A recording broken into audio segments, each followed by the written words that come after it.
Assalamualaikum warahmatullahi wabarakatuh. Apa kabar?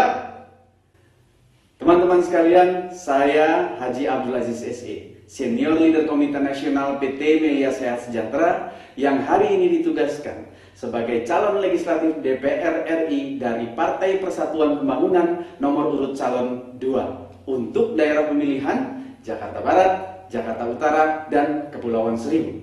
Teman-teman, 9 April 2014 yang akan datang, kita akan sama-sama melakukan pemilu legislatif. Sebenarnya apa sih pemilu legislatif itu? Dan bagaimana cara kita untuk memilih anggota legislatif yang kita inginkan? Dan yang lebih penting teman-teman, apa sih kerja anggota legislatif setelah mereka terpilih? Dan apa dampaknya buat kita semua? Gak usah bingung teman-teman. Mari kita lihat tayangan berikut ini. Pemilu dilaksanakan 5 tahun sekali, sebagai cara untuk mengevaluasi orang-orang yang menduduki jabatan tertentu di pemerintahan. Pemilu 2014 tuh nanti ada 2 tahap. Keduanya untuk milih orang-orang dengan tugas yang berbeda-beda. Masih ingat sama 3 cabang kekuasaan? Nih, gue ingetin lagi ya. Eksekutif adalah pemerintah. Merekalah yang menjalankan roda pemerintahan dan mengelola sumber daya negara, seperti uang dan sumber daya alam.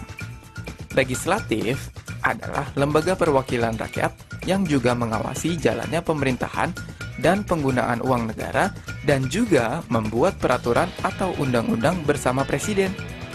Yang terakhir, yudikatif, berfungsi menegakkan peraturan dan mengadili apabila terjadi penyelewengan undang-undang. Di pemilu 2014 nanti, kita bakal milih 2 cabang kekuasaan, yaitu eksekutif dan legislatif. Tahap pertama namanya pemilu legislatif, untuk milih Dewan Perwakilan Rakyat, Dewan Perwakilan Rakyat Daerah, dan Dewan Perwakilan Daerah. Ketiga lembaga namanya lembaga legislatif. Tugasnya mewakili kita sebagai warga negara berkepentingan. Artinya, kita punya hak untuk menyampaikan aspirasi dan kebutuhan kepada para anggota legislatif ini yang nanti bisa diwujudkan dalam bentuk peraturan. Selain itu, kita semua kan juga punya kepentingan yang perlu diperhatikan juga. Masyarakat Indonesia beragam banget, jadi kepentingannya juga beragam. Makanya, kita perlu lembaga legislatif ini untuk jadi corong yang bisa menyampaikan suara kita kepada para pemimpin negara ini.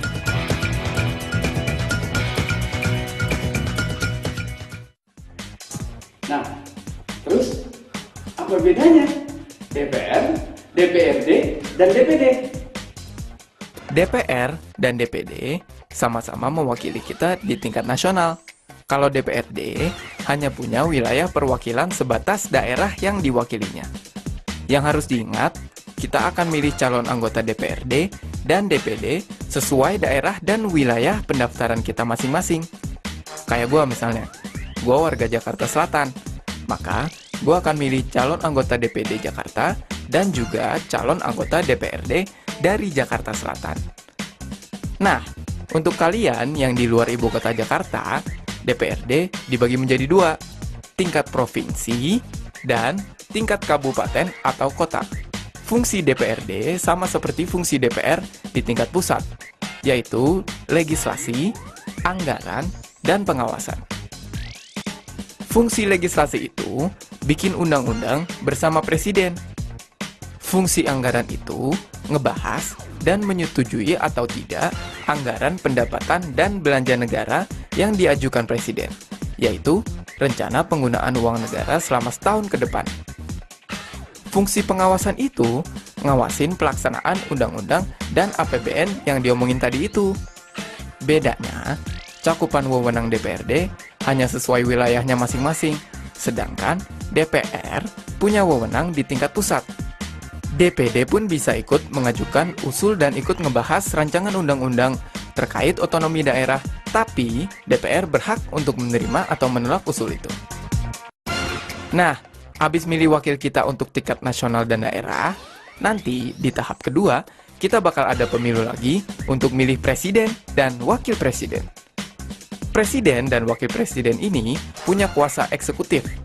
Artinya, wewenang untuk melakukan rencana atau program yang disampaikan oleh lembaga legislatif seperti DPR tadi. Jadi urutan tuh. Pertama, kita milih lembaga legislatif dulu. Nanti, mereka yang kepilih bakal nyaring segala kepentingan yang kita sampaikan untuk diterusin ke lembaga eksekutif, yaitu presiden dan wakil presiden.